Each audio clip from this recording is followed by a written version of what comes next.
പ്രിയപ്പെട്ട ദേശവാസികളെ നമസ്കാരം. മൻ കി ബാത്തിലേക്ക് നിങ്ങൾക്കേവർക്കും സ്വാഗതം, അഭിവാദ്യങ്ങൾ. നിങ്ങളെല്ലാവരും ഈ സമയം യോഗയുടെ എനർജിയിലും അന്താരാഷ്ട്ര യോഗ ഡേയുടെ ഓർമ്മകളിലും നിറഞ്ഞിരിക്കുകയായിരിക്കും. ഈ തവണയും ജൂൺ 21-ന് ലോകമെമ്പാടുമുള്ള കോടിക്കണക്കിന് ആളുകൾ അന്താരാഷ്ട്ര യോഗ ഡേയിൽ പങ്കെടുത്തു. നിങ്ങൾക്കെല്ലാവർക്കും ഓർമ്മയുണ്ടാവുമല്ലോ, 10 വർഷം മുൻപാണ് ഇത് ആരംഭിച്ചത്. ഇപ്പോൾ 10 വർഷം കൊണ്ട് ഈ നിഷ്ഠ ഓരോ വർഷവും മുൻപത്തേക്കാൾ ഗംഭീരമായിക്കൊണ്ടിരിക്കുകയാണ്. കൂടുതൽ ആളുകൾ അവരുടെ ദൈനംദിന ജീവിതത്തിൽ യോഗയെ സ്വീകരിക്കുന്നു എന്നതിൻ്റെ സൂചന കൂടിയാണിത്. നമ്മൾ ഈ തവണ യോഗ ഡേയുടെ എത്രയെത്ര ആകർഷകമായ ചിത്രങ്ങളാണ് കണ്ടത്. വിശാഖപട്ടണത്തിലെ കടൽത്തീരത്ത് 3 ലക്ഷം ആളുകൾ ഒരുമിച്ച് യോഗ ചെയ്തു. വിശാഖപട്ടണത്തിൽ നിന്ന് തന്നെ മറ്റൊരു അത്ഭുതകരമായ കാഴ്ചയും പുറത്തു വന്നു. 2000-ലധികം ആദിവാസി വിദ്യാർത്ഥികൾ 108 മിനിറ്റിൽ 108 സൂര്യനമസ്കാരങ്ങൾ ചെയ്തു. ഒന്ന് ആലോചിച്ചു നോക്കൂ, എത്ര അച്ചടക്കവും എത്ര സമർപ്പണവും അവർക്ക് ഉണ്ടായിരുന്നിരിക്കും. നമ്മുടെ നാവികസേനയുടെ കപ്പലുകളിലും യോഗയുടെ ഗംഭീരമായ കാഴ്ച കണ്ടു. തെലങ്കാനയിൽ 3000 ഭിന്നശേഷിക്കാരായ സുഹൃത്തുക്കൾ ഒരുമിച്ച് യോഗ ക്യാമ്പിൽ പങ്കെടുത്തു. യോഗ എങ്ങനെയാണ് ശാക്തീകരണത്തിനുള്ള ഒരു മാർഗം കൂടി ആകുന്നതെന്ന് അവർ കാണിച്ചു തന്നു. ഡൽഹിയിലെ ആളുകൾ യോഗയെ ക്ലീൻ യമുന എന്ന പ്രതിജ്ഞയുമായി ബന്ധിപ്പിച്ചു. കൂടാതെ യമുന തീരത്ത് പോയി യോഗ ചെയ്തു. ജമ്മു കാശ്മീരിലെ ചെനാബ് ബ്രിഡ്ജ് ലോകത്തിലെ ഏറ്റവും ഉയരം കൂടിയ റെയിൽവേ ബ്രിഡ്ജ് ആണ്. അവിടെയും ആളുകൾ യോഗ ചെയ്തു. ധീരതയും ആത്മീയ സാധനയും ഇഴചേർന്ന് നിൽക്കുന്ന ഹിമാലയത്തിലെ മഞ്ഞുമൂടിയ കൊടുമുടികളിൽ ITBP ജവാന്മാരോടൊപ്പം യോഗയും ദൃശ്യമായി. ഗുജറാത്തിലെ ആളുകളും ഒരു പുതിയ ചരിത്രം രചിച്ചു. വഡ്നറിൽ 2121 ആളുകൾ ഒരുമിച്ച് ഭുജംഗാസന ചെയ്ത് പുതിയ റെക്കോർഡ് സ്ഥാപിച്ചു. ന്യൂയോർക്ക്, ലണ്ടൻ, ടോക്കിയോ, പാരീസ് തുടങ്ങി ലോകത്തിലെ എല്ലാ വലിയ നഗരങ്ങളിൽ നിന്നും യോഗയുടെ ചിത്രങ്ങൾ വന്നു. കൂടാതെ സമാധാനവും സ്ഥിരതയും സന്തുലിതാവസ്ഥയും ഓരോ ചിത്രത്തിൻ്റെയും ഒരു പ്രത്യേകതയായിരുന്നു. ഈ തവണത്തെ തീം വളരെ സവിശേഷമായിരുന്നു. Yoga for one earth one health, അതായത് ഒരു ഭൂമി ഒരുപോലെ ആരോഗ്യം. ഇതൊരു മുദ്രാവാക്യം മാത്രമല്ല, നമ്മളെ വസുധൈവ കുടുംബകത്തിലേക്ക് നയിക്കുന്ന മാർഗമാണ്. ഇത്തവണത്തെ യോഗ ദിനത്തിൻ്റെ പെരുമ കൂടുതൽ ആളുകളെ യോഗ ചെയ്യാൻ തീർച്ചയായും പ്രേരിപ്പിക്കുമെന്ന ആത്മവിശ്വാസം എനിക്കുണ്ട്. എൻ്റെ പ്രിയപ്പെട്ട ദേശവാസികളെ, ആരെങ്കിലും തീർത്ഥയാത്രയ്ക്ക് ഇറങ്ങുമ്പോൾ ഒരൊറ്റ വികാരമാണ് ആദ്യം മനസ്സിൽ വരുന്നത്. വരൂ, ദൈവികമായ ഒരു വിളി വന്നിരിക്കുന്നു. ഈ വികാരമാണ് നമ്മുടെ തീർത്ഥയാത്രകളുടെ ആത്മാവ്. ഈ യാത്രകൾ ശരീരത്തിൻ്റെ അച്ചടക്കത്തിനും മനസ്സിൻ്റെ ശുദ്ധിക്കും സഹജീവി സ്നേഹത്തിനും സാഹോദര്യത്തിനും ഒപ്പം ദൈവത്തിലേക്ക് അടുക്കാനുമുള്ള ഒരു മാർഗവും കൂടിയാണ്. ഇതുകൂടാതെ ഈ യാത്രകൾക്ക് പ്രസക്തമായ മറ്റൊരു വലിയ വശം കൂടി ഉണ്ട്. ഈ തീർത്ഥയാത്രകൾ സേവന അവസരങ്ങളുടെ ഒരു മഹാ അനുഷ്ഠാനം കൂടിയാണ്. ഏതൊരു യാത്ര നടക്കുമ്പോഴും യാത്രയ്ക്ക് പോകുന്ന ആളുകളെക്കാൾ കൂടുതൽ പേർ തീർത്ഥാടകരെ സേവിക്കുന്നതിൽ ഏർപ്പെടുന്നു. സമൂഹ സദ്യകൾ, യംഗറുകൾ, ശുദ്ധജല സംവിധാനങ്ങൾ, മെഡിക്കൽ ക്യാമ്പുകൾ എന്നിവ സേവാഭാവത്തോടെ വിവിധ സ്ഥലങ്ങളിൽ ഒരുക്കുന്നു. എത്രയോ ആളുകൾ സ്വന്തം ചെലവിൽ തീർത്ഥാടകർക്കായി ധർമ്മശാലകളും താമസ സൗകര്യങ്ങളും ഒരുക്കുന്നു. സുഹൃത്തുക്കളെ, ഒരുപാട് കാലത്തിനു ശേഷം കൈലാസ മാനസരോവർ യാത്ര വീണ്ടും ആരംഭിച്ചിരിക്കുകയാണ്. കൈലാസ് മാനസരോവർ എന്നാൽ ഭഗവാൻ ശിവന്റെ വാസസ്ഥലം.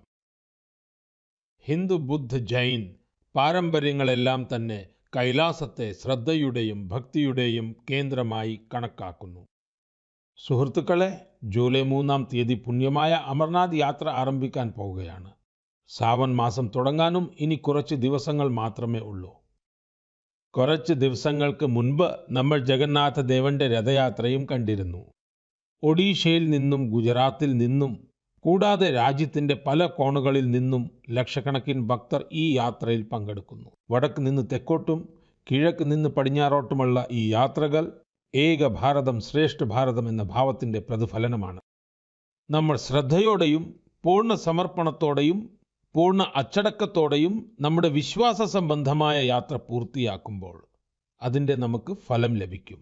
യാത്രകൾ പോകുന്ന എല്ലാ ഭാഗ്യശാലികളായ ഭക്തർക്കും എൻ്റെ ആശംസകൾ നേരുന്നു.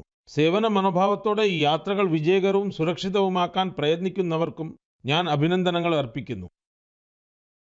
എൻ്റെ പ്രിയപ്പെട്ട ദേശവാസികളെ, ഇപ്പോൾ ഞാൻ നിങ്ങളിൽ അഭിമാനം നിറയ്ക്കുന്നതായ രാജ്യത്തിൻ്റെ 2 നേട്ടങ്ങളെക്കുറിച്ച് പറയാൻ ആഗ്രഹിക്കുന്നു. ഈ നേട്ടങ്ങളെക്കുറിച്ച് ആഗോള സ്ഥാപനങ്ങൾ ചർച്ച ചെയ്യുന്നുണ്ട്.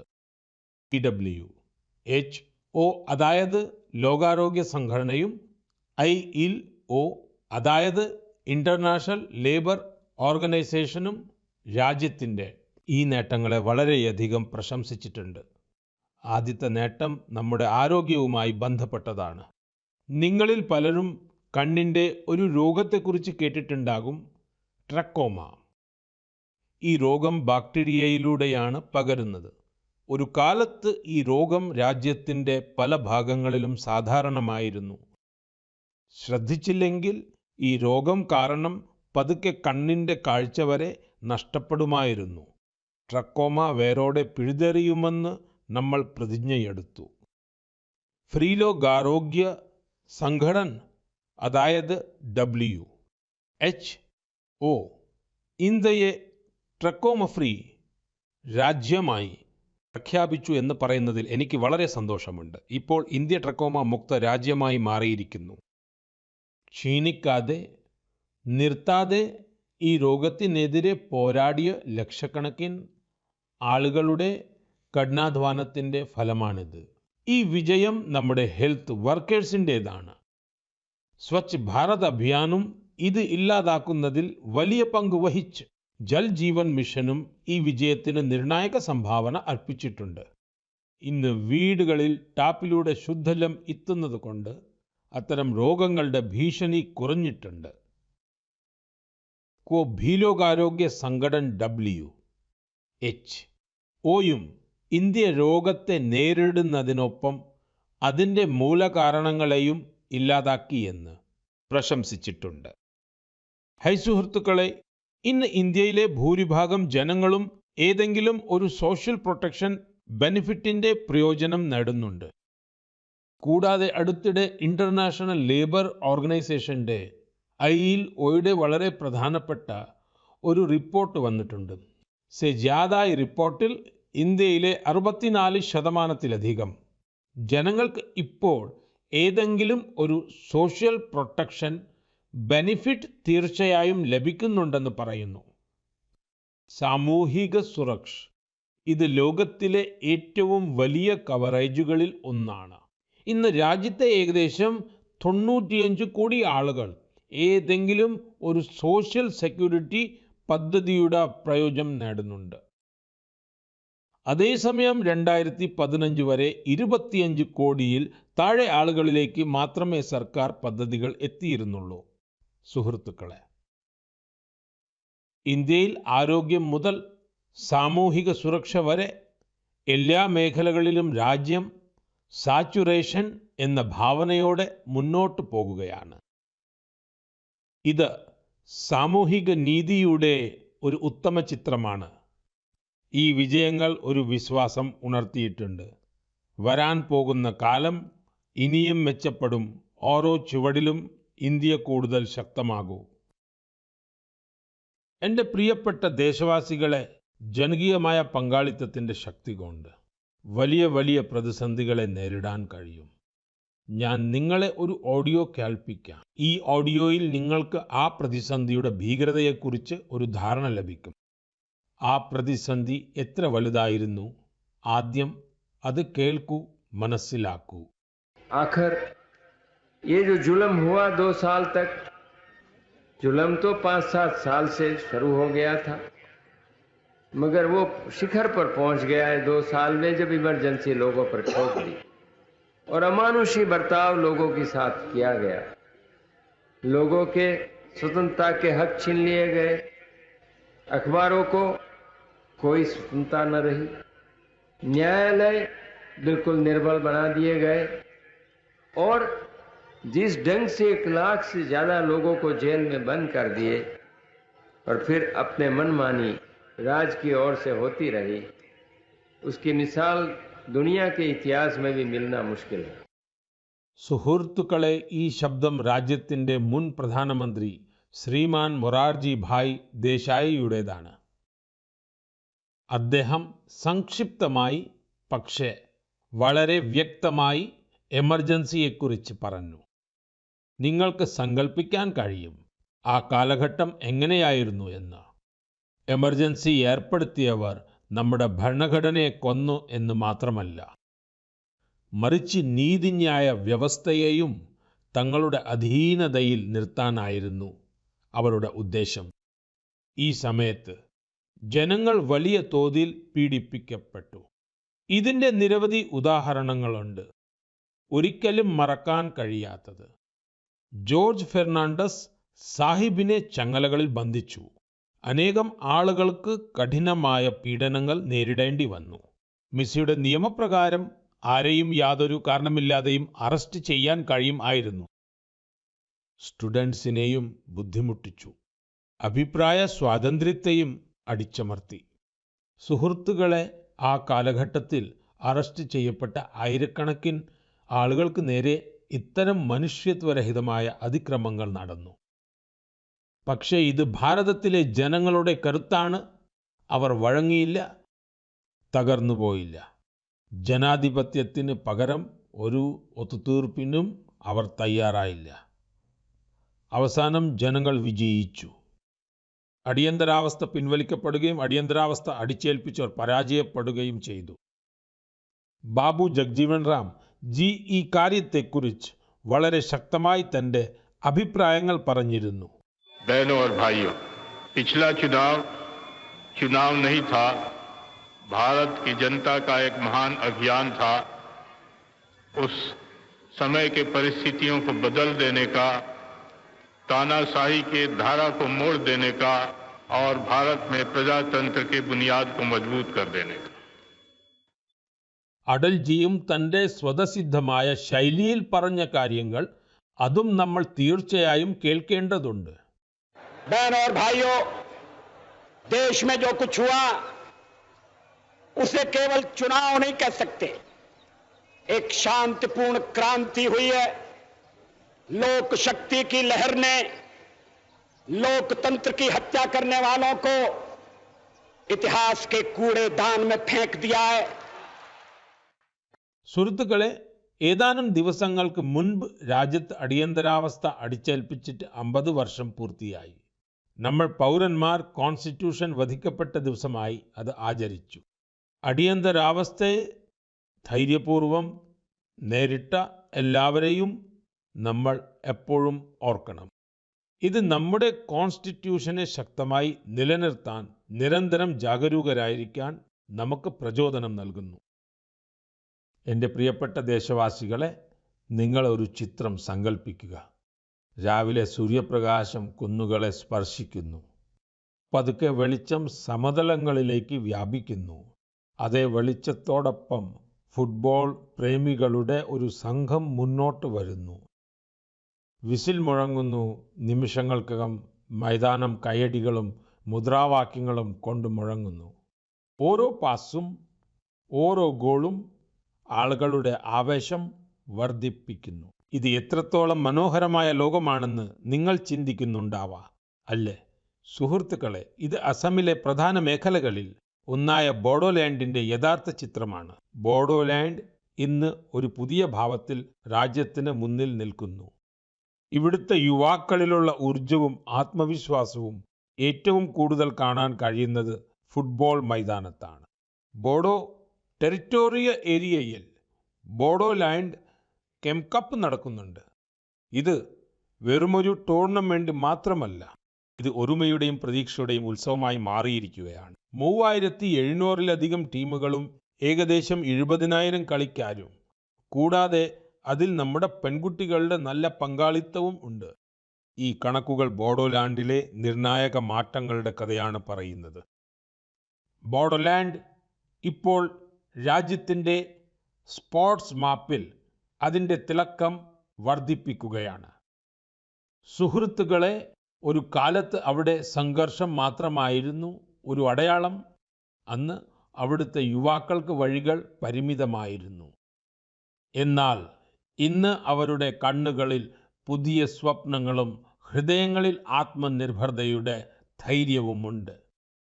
ഇവിടെ നിന്ന് വന്ന ഫുട്ബോൾ കളിക്കാർ ഇപ്പോൾ വലിയ തലത്തിൽ അവരുടെ വ്യക്തിത്വം സ്ഥാപിക്കുകയാണ്.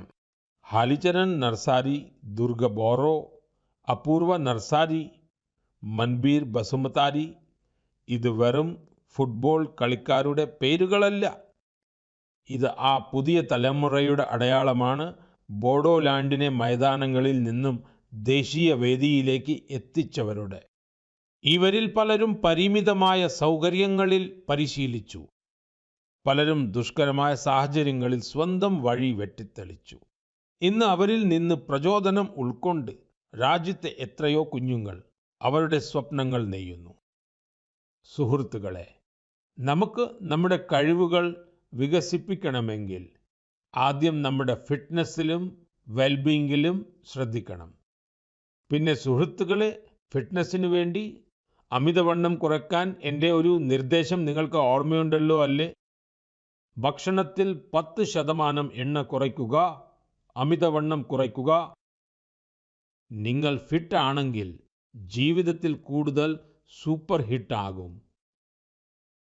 എൻ്റെ പ്രിയപ്പെട്ട ദേശവാസികളെ, നമ്മുടെ ഭാരതം അതിൻ്റെ പ്രാദേശികവും ഭാഷാപരവും സാംസ്കാരികവുമായ വൈവിധ്യത്തിന് എങ്ങനെ അറിയപ്പെടുന്നുവോ, അതേപോലെ കല, കരകൗശലം, നൈപുണ്യം എന്നിവയിലെ വൈവിധ്യവും നമ്മുടെ രാജ്യത്തിൻ്റെ ഒരു വലിയ സവിശേഷതയാണ്.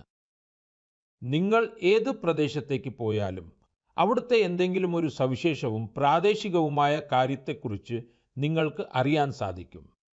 നമ്മൾ പലപ്പോഴും മൻ കി ബാത്തിൽ രാജ്യത്തെ ഇത്തരം യൂണീക്ക് പ്രോഡക്ട്സിനെ കുറിച്ച് സംസാരിക്കാറുണ്ട്. അതുപോലൊരു പ്രൊഡക്റ്റാണ് മേഘാലയയിലെ ഏരി സിൽക്ക്. കുറച്ച് ദിവസം മുമ്പാണ് ഇതിന് GI ടാഗ് ലഭിച്ചത്. ഏരി സിൽക്ക് മേഘാലയക്ക് ഒരു പൈതൃകം പോലെയാണ്. ഇവിടുത്തെ ഗോത്രവർഗക്കാർ, പ്രത്യേകിച്ച് ഖാസി സമൂഹത്തിലെ ആളുകൾ തലമുറകളായി ഇതിനെ സംരക്ഷിക്കുകയും തങ്ങളുടെ വൈദഗ്ധ്യത്തിലൂടെ ഇതിനെ സമ്പുഷ്ടമാക്കുകയും ചെയ്തിട്ടുണ്ട്. ഈ സിൽക്കിന് ഒരുപാട് പ്രത്യേകതകളുണ്ട്. അത് ഇതിനെ മറ്റ് ഫാബ്രിക്കുകളിൽ നിന്ന് വ്യത്യസ്തമാക്കുന്നു. ഇതിൻ്റെ ഏറ്റവും വലിയ പ്രത്യേകത ഇത് ഉണ്ടാക്കുന്ന രീതിയാണ്. ഈ സിൽക്ക് ഉണ്ടാക്കുന്ന പട്ടുനൂൽപ്പുഴുക്കളെ അത് എടുക്കാൻ വേണ്ടി കൊള്ളുന്നില്ല. അതുകൊണ്ട് ഇതിനെ അഹിംസ സിൽക്ക് എന്നും പറയാറുണ്ട്. ഇന്ന് ലോകത്ത് ഇത്തരം പ്രോഡക്ട്സിൻ്റെ ഡിമാൻഡ് വളരെയേറെ വർദ്ധിച്ചു വരികയാണ്. വയലൻസ് ഇല്ലാത്തതും പ്രകൃതിക്ക് ദോഷകരം അല്ലാത്തതുമായവക്ക്. അതുകൊണ്ട് മേഘാലയയിലെ ഏരി സിൽക്ക് ഗ്ലോബൽ മാർക്കറ്റിന് ഒരു പെർഫെക്റ്റ് പ്രോഡക്റ്റ് ആണ്. ഇതിനൊരു പ്രത്യേകത കൂടിയുണ്ട്. ഈ സിൽക്ക് തണുപ്പുകാലത്ത് ചൂട് നൽകുന്നു, വേനൽക്കാലത്ത് തണുപ്പ് നൽകുന്നു. ഇതിൻ്റെ ഈ പ്രത്യേകത മിക്ക സ്ഥലങ്ങൾക്കും ഇതിനെ അനുയോജ്യമാക്കുന്നു. മേഘാലയയിലെ സ്ത്രീകൾ ഇപ്പോൾ സെൽഫ് ഹെൽപ്പ് ഗ്രൂപ്പുകൾ വഴി തങ്ങളുടെ ഈ പൈതൃകത്തെ കൂടുതൽ വലിയ സ്കെയിലിൽ മുന്നോട്ട് കൊണ്ടുപോകുന്നുണ്ട്. ഞാൻ മേഘാലയയിലെ ജനങ്ങളെ ഏരി സിൽക്കിന് GI ടാഗ് ലഭിച്ചതിന് അഭിനന്ദിക്കുന്നു. ഞാൻ നിങ്ങളോടൊക്കെ അഭ്യർത്ഥിക്കുകയും ചെയ്യുന്നു, നിങ്ങളും ഏരി സിൽക്ക് കൊണ്ട് ഉണ്ടാക്കിയ വസ്ത്രങ്ങൾ തീർച്ചയായും ട്രൈ ചെയ്യണം. പിന്നെ khadi, handloom, handicraft, vocal for local ഇതൊക്കെ നിങ്ങൾ എപ്പോഴും ഓർമ്മിക്കണം. ഇന്ത്യയിൽ ഉണ്ടാക്കിയ ഉൽപ്പന്നങ്ങൾ മാത്രം വാങ്ങുകയും വ്യാപാരികൾ ഇന്ത്യയിൽ ഉണ്ടാക്കിയ ഉൽപ്പന്നങ്ങൾ മാത്രം വിൽക്കുകയും വേണം. അപ്പോൾ ആത്മനിർഭർ ഭാരത് അഭിയാൻ പുതിയ ഊർജം ലഭിക്കും. എൻ്റെ പ്രിയപ്പെട്ട ദേശവാസികളെ, വുമൺ ലെഡ് ഡെവലപ്മെന്റ് എന്ന മന്ത്രം ഇന്ത്യയുടെ പുതിയ ഭാവിയെ കെട്ടിപ്പടുക്കാൻ തയ്യാറായി കഴിഞ്ഞിരിക്കുന്നു. നമ്മുടെ അമ്മമാർ, സഹോദരിമാർ, പെൺമക്കൾ ഇന്ന് അവർക്ക് വേണ്ടി മാത്രമല്ല, സമൂഹത്തിനാകെ പുതിയൊരു ദിശ സൃഷ്ടിച്ചു കൊണ്ടിരിക്കുകയാണ്. തെലങ്കാനയിലെ ഭദ്രാചലത്തിലെ സ്ത്രീകളുടെ വിജയത്തെക്കുറിച്ച് അറിഞ്ഞാൽ നിങ്ങൾക്കും സന്തോഷമാകും. ഈ സ്ത്രീകൾ ഒരു കാലത്ത് വയലുകളിൽ കൂലിപ്പണി ചെയ്തിരുന്നവരാണ്. അന്നന്നത്തെ ഉപജീവനത്തിനായി അധ്വാനിച്ചിരുന്നവർ. ഇന്ന് അതേ സ്ത്രീകൾ ശ്രീഅന്ന മില്ലറ്റ്സ് ഉപയോഗിച്ച് ബിസ്ക്കറ്റ് ഉണ്ടാക്കുകയാണ്. ഭദ്രാദ്രി മില്ലറ്റ് മാജിക് എന്ന പേരിൽ ഈ ബിസ്ക്കറ്റുകൾ ഹൈദരാബാദിൽ നിന്ന് ലണ്ടനിലേക്ക് പോകുന്നു.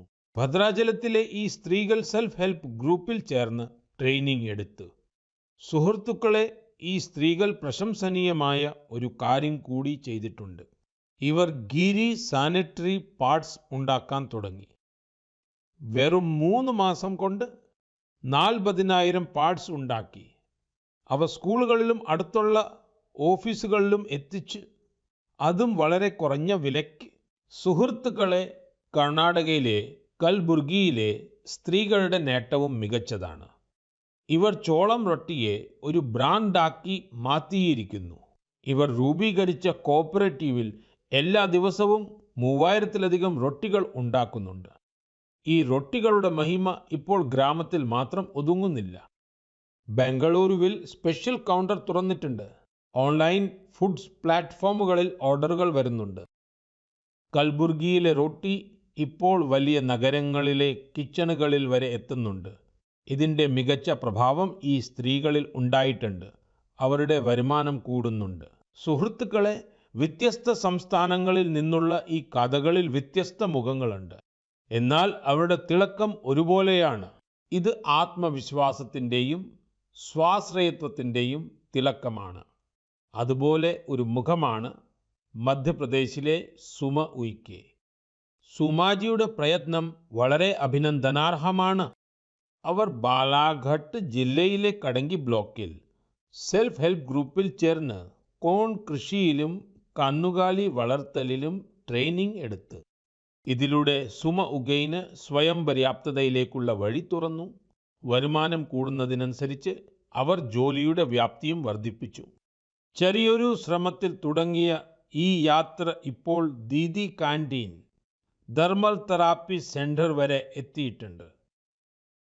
രാജ്യത്തിൻ്റെ എല്ലാ കോണുകളിലും ഇതുപോലുള്ള എണ്ണമറ്റ സ്ത്രീകൾ തങ്ങളുടെയും രാജ്യത്തിൻ്റെയും വിധി മാറ്റിക്കൊണ്ടിരിക്കുകയാണ്. എൻ്റെ പ്രിയപ്പെട്ട ദേശവാസികളെ, കഴിഞ്ഞ ദിവസങ്ങളിൽ എനിക്ക് വിയറ്റ്നാമിൽ നിന്ന് ഒരുപാട് ആളുകൾ പല മാധ്യമങ്ങളിലൂടെയും സന്ദേശങ്ങൾ അയച്ചു. ഈ സന്ദേശങ്ങളിലെ ഓരോ വരിയിലും ആരാധനയും ആത്മീയതയും ഉണ്ടായിരുന്നു. അവരുടെ വികാരങ്ങൾ മനസ്സിനെ സ്പർശിക്കുന്നതായിരുന്നു. അവർക്ക് ഭഗവാൻ ബുദ്ധൻ്റെ പവിത്രമായ അവശിഷ്ടങ്ങൾ, റിലിക്സ് ദർശിക്കാൻ അവസരം നൽകിയതിന് ഇന്ത്യയോടുള്ള നന്ദി പ്രകടിപ്പിക്കുകയായിരുന്നു. അവരുടെ വാക്കുകളിലുണ്ടായിരുന്ന വികാരങ്ങൾ ഏതൊരു ഔപചാരിക നന്ദിയേക്കാളും വലുതായിരുന്നു. സുഹൃത്തുക്കളെ, ഭഗവാൻ ബുദ്ധൻ്റെ ഈ പവിത്രമായ അവശിഷ്ടങ്ങൾ ആന്ധ്രാപ്രദേശിലെ പാഴനാടു ജില്ലയിലെ നാഗാർജുനകൊണ്ടയിലാണ് കണ്ടെത്തിയത്. ഈ സ്ഥലത്തിന് ബുദ്ധമതവുമായി ആഴത്തിലുള്ള ബന്ധമുണ്ട്.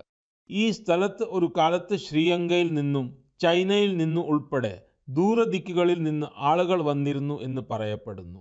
സുഹൃത്തുക്കളെ, കഴിഞ്ഞ മാസം ഭഗവാൻ ബുദ്ധൻ്റെ ഈ പവിത്രമായ തിരുശേഷിപ്പുകൾ ഇന്ത്യയിൽ നിന്ന് വിയറ്റ്നാമിലേക്ക് കൊണ്ടുപോയിരുന്നു. അവിടെ 9 വ്യത്യസ്ത സ്ഥലങ്ങളിൽ ഇവ പൊതുജനങ്ങൾക്ക് ദർശനത്തിനായി വെച്ചിരുന്നു. ഇന്ത്യയുടെ ഈ നടപടി തരത്തിൽ വിയറ്റ്നാമിന് ഒരു ദേശീയ ഉത്സവമായി മാറി. നിങ്ങൾക്ക് സങ്കല്പിക്കാൻ കഴിയും, ഏകദേശം 10 കോടി ജനസംഖ്യയുള്ള വിയറ്റ്നാമിൽ 1.5 കോടിയിലധികം ആളുകൾ ഭഗവാൻ ബുദ്ധൻ്റെ പവിത്രമായ തിരുശേഷിപ്പുകൾ ദർശിച്ചു. സോഷ്യൽ മീഡിയയിൽ ഞാൻ കണ്ട ചിത്രങ്ങളും വീഡിയോകളും ഭക്തിക്ക് അതിരുകളില്ലെന്ന് എന്നെ ബോധ്യപ്പെടുത്തി. മഴയായാലും കടുത്ത വെയിലായാലും ആളുകൾ മണിക്കൂറുകളോളം ക്യൂവിൽ നിന്നു. കുട്ടികൾ, പ്രായമായവർ, ഭിന്നശേഷിക്കാർ എല്ലാവരും വികാര നിർഭരരായിരുന്നു. വിയറ്റ്നാം പ്രസിഡന്റ്, ഉപപ്രധാനമന്ത്രി, മുതിർന്ന മന്ത്രിമാർ എല്ലാവരും തല കുമ്പിട്ട് നിന്നു. പ്രസ്തുത യാത്രയോട് അവിടുത്തെ ജനങ്ങൾക്ക് അത്രയധികം ആഴത്തിലുള്ള ആദരവുണ്ടായിരുന്നു. അതുകൊണ്ട് വിയറ്റ്നാം സർക്കാർ ഇത് 12 ദിവസത്തേക്ക് കൂടി നീട്ടാൻ അഭ്യർത്ഥിച്ചു. ഇത് ഭാരതം സന്തോഷത്തോടെ അംഗീകരിച്ചു. സുഹൃത്തുക്കളെ, ഭഗവാൻ ബുദ്ധൻ്റെ ചിന്തകളിൽ രാജ്യങ്ങളെയും സംസ്കാരങ്ങളെയും ആളുകളെയും ഒരുമിച്ച് നിർത്തുന്ന ഒരു ശക്തിയുണ്ട്. ഇതിനു മുമ്പ് ഭഗവാൻ ബുദ്ധന്റെ പവിത്രമായ അവശിഷ്ടങ്ങൾ തായ്ലൻഡിലേക്കും മംഗോളിയയിലേക്കും കൊണ്ടുപോയിരുന്നു. അവിടെയും ഭക്തിയുടെ ഇതേ വികാരമാണ് കണ്ടത്. നിങ്ങളോടുള്ള എൻ്റെ അഭ്യർത്ഥന എന്താണെന്നാൽ, നിങ്ങളുടെ സംസ്ഥാനത്തിലെ ബുദ്ധമത കേന്ദ്രങ്ങൾ തീർച്ചയായും സന്ദർശിക്കുക. അതൊരു ആത്മീയ അനുഭവമായിരിക്കും. അതോടൊപ്പം നമ്മുടെ സാംസ്കാരിക പൈതൃകവുമായി ബന്ധപ്പെടാനുള്ള ഒരു സുന്ദരമായ അവസരം കൂടിയാണത്. എൻ്റെ പ്രിയപ്പെട്ട ദേശവാസികളെ, ഈ മാസം നമ്മളെല്ലാവരും ലോക പരിസ്ഥിതി ദിനം ആഘോഷിച്ചു. എനിക്ക് നിങ്ങളുടെ ആയിരക്കണക്കിന് സന്ദേശങ്ങൾ ലഭിച്ചു. പലരും അവരുടെ ചുറ്റുമുള്ള കൂട്ടുകാരെക്കുറിച്ച് പറഞ്ഞു. തനിച്ച് പരിസ്ഥിതിയെ സംരക്ഷിക്കാൻ ഇറങ്ങിപ്പുറപ്പെട്ടവരെക്കുറിച്ച്, തുടർന്ന് സമൂഹമാകെ അവരോടൊപ്പം ചേർന്നതും. എല്ലാവരുടെയും ഈ സംഭാവന നമ്മുടെ ഭൂമിക്ക് വലിയ ശക്തിയായി മാറിക്കൊണ്ടിരിക്കുകയാണ്. പുണെയിലെ ശ്രീ രമേശ് ഖർമാലജി, അദ്ദേഹത്തിൻ്റെ പ്രവർത്തനങ്ങളെക്കുറിച്ച് അറിയുമ്പോൾ നിങ്ങൾക്ക് വലിയ പ്രചോദനം ലഭിക്കും. ആളുകൾ വാരാന്ത്യത്തിൽ വിശ്രമിക്കുമ്പോൾ രമേശ് ജിയും അദ്ദേഹത്തിൻ്റെ കുടുംബവും തൂമ്പയും മൺവെട്ടിയും എടുത്തു പുറപ്പെടും. എവിടേക്കാണെന്ന് അറിയാമോ? ജുന്നാർ കുന്നുകളിലേക്ക്. വെയിലായാലും കുത്തനെയുള്ള കയറ്റമായാലും അവരുടെ കാൽ ഇടറില്ല. അവർ കുറ്റിക്കാടുകൾ വൃത്തിയാക്കും, വെള്ളം തടയാൻ ട്രെഞ്ചുകൾ കുഴിക്കും, വിത്തുകൾ വിതയ്ക്കും. അവർ വെറും 2 മാസത്തിനുള്ളിൽ 70 ട്രെഞ്ചുകൾ ഉണ്ടാക്കി. രമേശ് ജി ഒരുപാട് ചെറിയ കുളങ്ങൾ ഉണ്ടാക്കിയിട്ടുണ്ട്, നൂറുകണക്കിന് മരങ്ങൾ നട്ടുപിടിപ്പിച്ചിട്ടുണ്ട്. അദ്ദേഹം ഒരു ഓക്സിജൻ പാർക്കും നിർമ്മിക്കുന്നുണ്ട്. ഇതിൻ്റെ ഫലമായി ഇപ്പോൾ ഇവിടെ പക്ഷികൾ തിരികെ വരാൻ തുടങ്ങിയിട്ടുണ്ട്. വന്യജീവികൾക്ക് പുതുശ്വാസം ലഭിക്കുന്നു. സുഹൃത്തുക്കളെ, പരിസ്ഥിതിക്ക് വേണ്ടിയുള്ള മറ്റൊരു മനോഹരമായ സംരംഭം ഗുജറാത്തിലെ അഹമ്മദാബാദ് നഗരത്തിൽ കാണാൻ കഴിഞ്ഞു. ഇവിടെ Nagar sub mission four million trees എന്ന കാമ്പയിൻ ആരംഭിച്ചിട്ടുണ്ട്. ലക്ഷ്യം ലക്ഷക്കണക്കിന് മരങ്ങൾ നടുക എന്നതാണ്. ഈ കാമ്പയിനിൻ്റെ ഒരു പ്രത്യേകതയാണ് സിന്ദൂർ വൻ. ഈ വനം ഓപ്പറേഷൻ സിന്ദൂറിലെ വീരന്മാർക്ക് സമർപ്പിക്കപ്പെട്ടതാണ്. രാജ്യത്തിന് വേണ്ടി എല്ലാം സമർപ്പിച്ച ആ ധീരന്മാരുടെ ഓർമ്മക്കായി സിന്ദൂര ചെടികൾ നടുകയാണ്. ഇവിടെ മറ്റൊരു പ്രചാരണവും ശ്രദ്ധ നേടുന്നുണ്ട്. ഏക് പേഡ് മാ കെ നാം എന്ന ഈ പ്രചാരണത്തിൻ്റെ ഭാഗമായി രാജ്യത്ത് കോടിക്കണക്കിന് മരങ്ങൾ നട്ടുപിടിപ്പിച്ചിട്ടുണ്ട്. നിങ്ങളും നിങ്ങളുടെ ഗ്രാമത്തിലോ നഗരത്തിലോ നടക്കുന്ന ഇത്തരം പ്രചാരണങ്ങളിൽ തീർച്ചയായും പങ്കുചേരുക. മരം നടുക, വെള്ളം സംരക്ഷിക്കുക, ഭൂമിയെ സേവിക്കുക. കാരണം നമ്മൾ പ്രകൃതിയെ സംരക്ഷിക്കുമ്പോൾ യഥാർത്ഥത്തിൽ നമ്മൾ നമ്മുടെ വരും തലമുറകളെ സുരക്ഷിതരാക്കുകയാണ്. സുഹൃത്തുക്കളെ, മഹാരാഷ്ട്രയിലെ ഒരു ഗ്രാമവും ഒരു മികച്ച മാതൃക കാണിച്ചിട്ടുണ്ട്. ഛത്രപതി സംഭാജി നഗർ ജില്ലയിലെ ഒരു ഗ്രാമപഞ്ചായത്താണ് പാട്ടോട. ഇതൊരു കാർബൺ ന്യൂട്രൽ ഗ്രാമപഞ്ചായത്താണ്. ഈ ഗ്രാമത്തിൽ ആരും വീടിന് പുറത്ത് മാലിന്യം വലിച്ചെറിയുന്നില്ല. ഓരോ വീട്ടിൽ നിന്നും മാലിന്യം ശേഖരിക്കാൻ പൂർണ്ണമായ സംവിധാനമുണ്ട്. ഇവിടെ മലിനജല ശുദ്ധീകരണവും നടക്കുന്നുണ്ട്. ശുദ്ധീകരിക്കാതെ ഒരു വെള്ളവും പുഴയിലേക്ക് പോകുന്നില്ല. ഇവിടെ ചാണകവരളി ഉപയോഗിച്ച് അന്ത്യകർമ്മങ്ങൾ നടത്തുന്നു. ആചാരം ഉപയോഗിച്ച് മരിച്ചവരുടെ പേരിൽ ചെടികൾ നടുന്നു. ഈ ഗ്രാമത്തിലെ ശുചിത്വം കാണേണ്ട കാഴ്ചയാണ്. ചെറിയ ചെറിയ ശീലങ്ങൾ കൂട്ടായ തീരുമാനമായി മാറുമ്പോൾ വലിയ മാറ്റം ഉറപ്പായും സംഭവിക്കും. എൻ്റെ പ്രിയപ്പെട്ട സുഹൃത്തുക്കളെ, ഈ സമയം എല്ലാവരുടെയും ശ്രദ്ധ ഇൻ്റർനാഷണൽ സ്പേസ് സെൻ്ററിൽ കൂടിയാണ്. ഇന്ത്യ ഒരു പുതിയ ചരിത്രം കുറിച്ചിരിക്കുന്നു. ഞാൻ ഇന്നലെ ഗ്രൂപ്പ് ക്യാപ്റ്റൻ ശുഭാംശു ശുക്ലയുമായി സംസാരിച്ചിരുന്നു.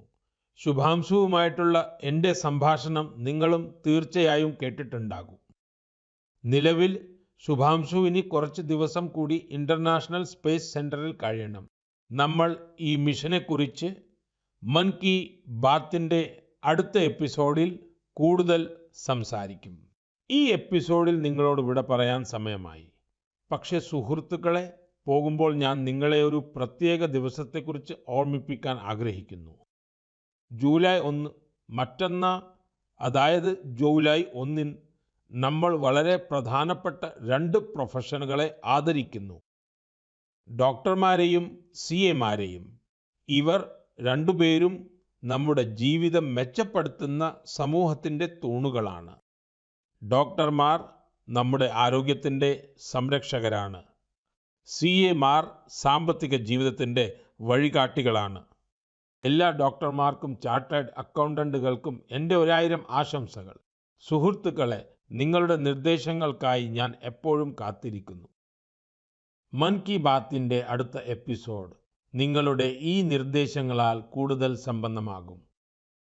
വീണ്ടും കാണാം, പുതിയ കാര്യങ്ങളോടൊപ്പം, പുതിയ പ്രചോദനങ്ങളോടൊപ്പം, ദേശവാസികളുടെ പുതിയ നേട്ടങ്ങളോടൊപ്പം. വളരെ നന്ദി. നമസ്കാരം.